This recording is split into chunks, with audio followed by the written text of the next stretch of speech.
আসসালামু আলাইকুম ওয়া রাহমাতুল্লাহি ওয়া বারাকাতুহু। আলহামদুলিল্লাহ ওয়াহদা ওয়াসসালাতু ওয়াসসালামু আলা মান লা নাবিয়্যা বা'দা আম্মা বা'দ। আলহামদুলিল্লাহ, সমস্ত প্রশংসা সেই মহান রব্বুল আলামিনের জন্য, যিনি আমাদেরকে আবারও একটি ভিডিওতে আমাদের জাহিদ ভাইয়ের সাথে এখানে আপনাদের সামনে উপস্থিত হওয়ার তৌফিক দান করেছেন। সকলে বলি আলহামদুলিল্লাহ। আসলে আমরা দৈনন্দিন জীবনে সবাই আসলে একটু বিনোদন চাই।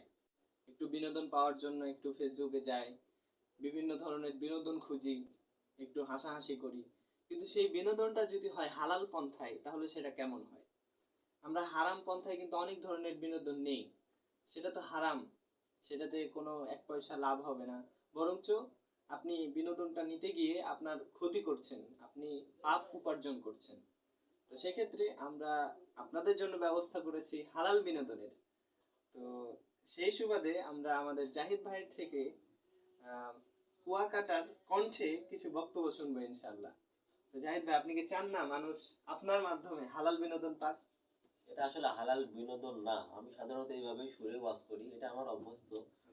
প্রায় 5 বছর থেকে এই সুরে আমি ওয়াজ করেই আসি। তো চেষ্টা করবো ইনশাআল্লাহ, দেখি একটু করা যায় কিনা আপনাদের সঙ্গে।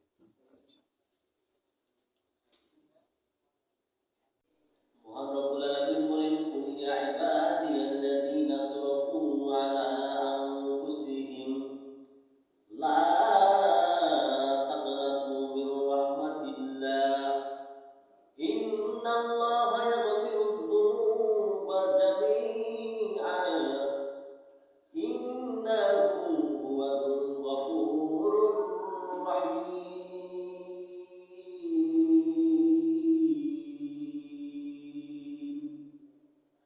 আল্লাহর এক বান্দা কবরে যাবে ভাই, এখনো বান্দার 2 পকেটে 2 পিস্তল। একদিন বান্দা গভীর রজনীতে চিন্তা করতেছে, আমি কত সন্তানকে হত্যা করে কত মায়ের মুখ খালি করে দিলাম, না জানি আবার আমার কখন মৃত্যু হয়ে যায়। আমার ভয়ে মানুষ আতঙ্কিত, কত মানুষ আমাকে ভয় পেয়ে থাকে। এমন অবস্থায় মসজিদের বারান্দায় কে যেন হাজির। ইমাম সাহেব দেখে আতঙ্কিত, এলাকার বড় সন্ত্রাস আমার মসজিদে গেল। ইমাম সাহেব ডাক দিয়ে বলে, ভাই আপনি আমাকে কিছু পরামর্শ দিবেন? আমি নরম হয়ে আসি, আজকে গরম হয়ে আসি নাই। ইমাম সাহেব বলে, ভাই তুমি আল্লাহর কাছে তওবা করো, আল্লাহর কাছে বলো, আল্লাহ আপনি আমাকে মাফ করে দেন।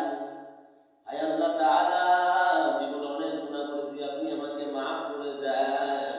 আল্লাহর কাছে বেশি বেশি কান্না করো, তওবা করো, ইস্তেগফার করো, আল্লাহর কাছে গুনাহ মাফ চাও। আস্তাগফিরুল্লাহাল্লাযী লা ইলাহা ইল্লা হুয়াল হাইয়ুল কাইয়্যুম ওয়া আতুবু ইলাইহি। বলে, না না আমি এটা পারি না। মুখে বলো আস্তাগফিরুল্লাহ ওয়া আতুবু ইলাইহি, আস্তাগফিরুল্লাহ ওয়া আতুবু ইলাইহি, আস্তাগফিরুল্লাহ ওয়া আতুবু ইলাইহি।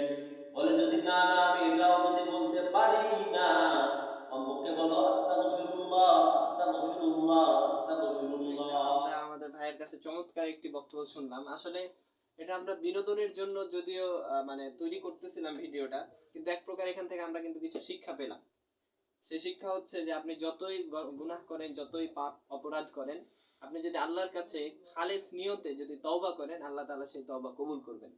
জাহিদ ভাই, আমাদের মনে আছে কিনা আমরা একটা কিন্তু ঘটনা পড়েছিলাম, একজন 99 মানুষ হত্যা করে কিন্তু জান্নাতে গিয়েছিল। জি জি অবশ্যই। তো তাই আমি বলবো, নিরাশ হওয়া যাবে না। আপনি যদি কোনো অপরাধ করেন, যদি কোনো গোপন পাপ থেকে থাকে, আপনি সেটা আল্লাহর কাছে ক্ষমা চান এবং সেই বিষয়ে অনুতপ্ত হয়ে পরবর্তীতে করবেন না, এই শক্ত নিয়ত করে আল্লাহর কাছে ক্ষমা চাইবেন। আল্লাহ ইনশাআল্লাহ আপনাকে ক্ষমা করবেন ইনশাআল্লাহ। তো আমরা আজকের ভিডিও এখানে শেষ করছি। আসসালামু আলাইকুম ওয়া রাহমাতুল্লাহ।